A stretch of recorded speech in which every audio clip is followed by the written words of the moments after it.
Okay, so what are we into today at the lake? This machine is a 1996 GSX. That is the venerable 782, 785, 787, depending upon who you listen to. It's the laydown 2-cylinder rave valve motor, highly reliable, except even though we got a brand new AGM battery and we happen to have our jump pack on here right now just to see what's going on, if you listen, this is all we're getting from the starter.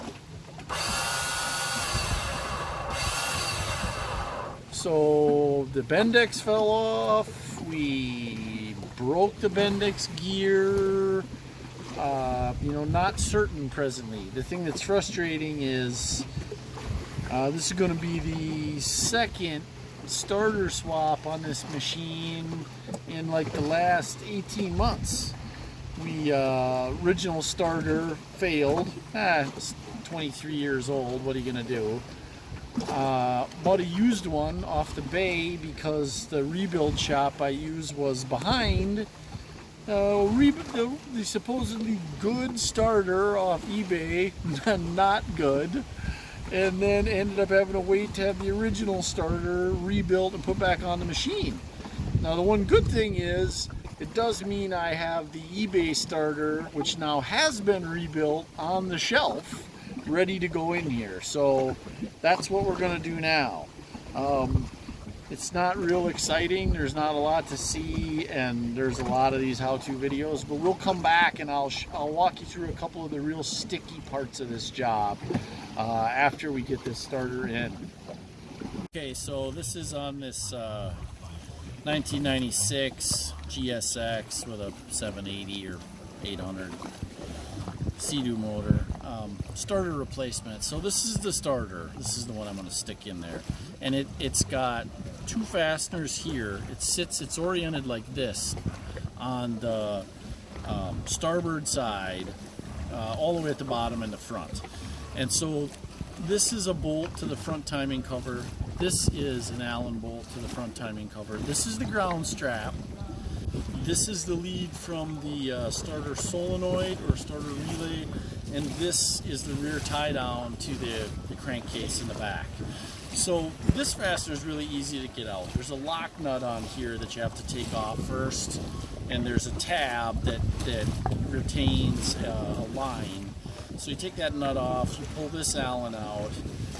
This you can leave till you have the starter loose. You can get the ground strap off after the starter's loose. This is really easy to get out down in the boat. It's just a 10 mil. This is kind of a pain to get at, but the real challenge and the reason we're redoing the video here is this lower front connector.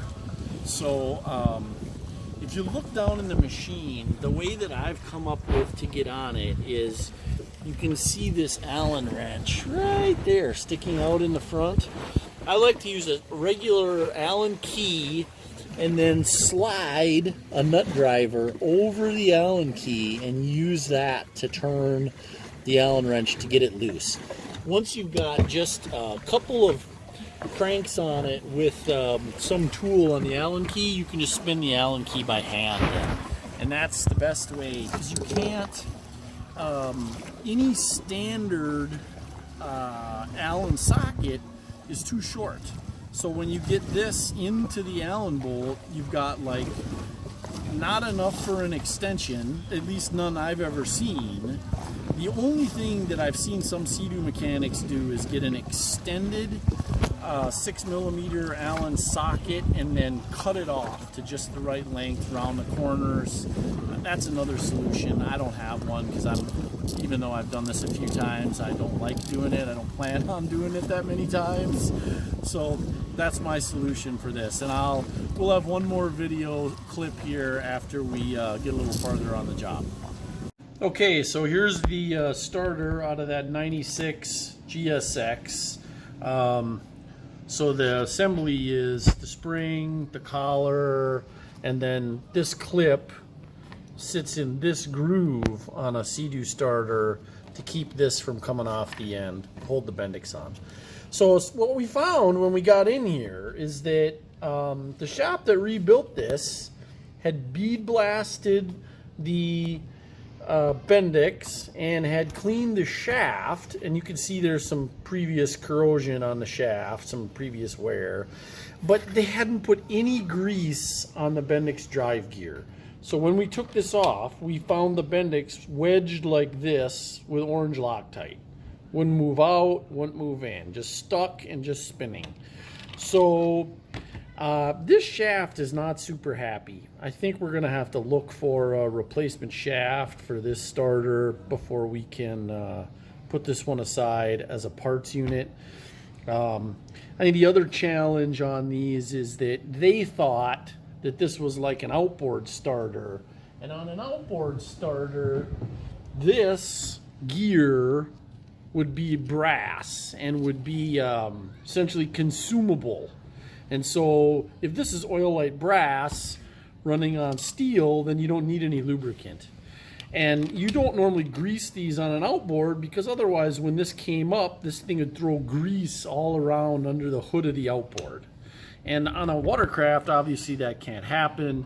This is in a sealed compartment. I mean, on this Ultra that we've got right here, which we're gonna do a video on in a minute, this front cover is full of oil.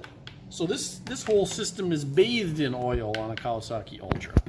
So that's the situation. We got a new starter on the watercraft. The other thing that's interesting is this was actually a 9 tooth.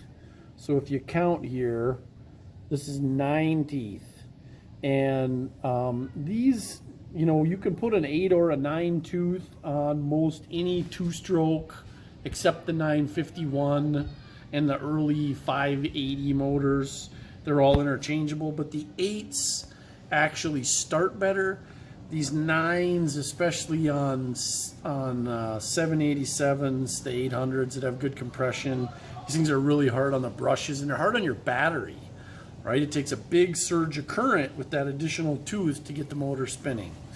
So that's what we're into at the lake. We put that other starter in, machine fully operational again. Thanks.